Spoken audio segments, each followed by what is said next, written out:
Hey guys, welcome back. In today's video, I will be showing you how you can enable virtual FX tracking on interactive brokers. So first thing you need to do is you need to be logged in into your profile. So right here, you will sign up to your profile. After that, what you need to do is go here to the right up corner where you see this uh, person right here. You will click there and then to settings, and you will be thrown right over here.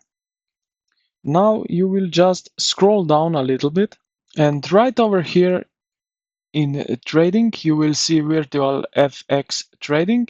Click on that. So now you see that is disabled. Now click on that, and here you can activate it, but as you can see right now, I'm not eligible to enable the virtual FX portfolio. When you're done, just hit this button and that's it. So I hope this video helped you out. If it did, consider to like and subscribe to the channel. Thank you for watching, and I will see you in the next one.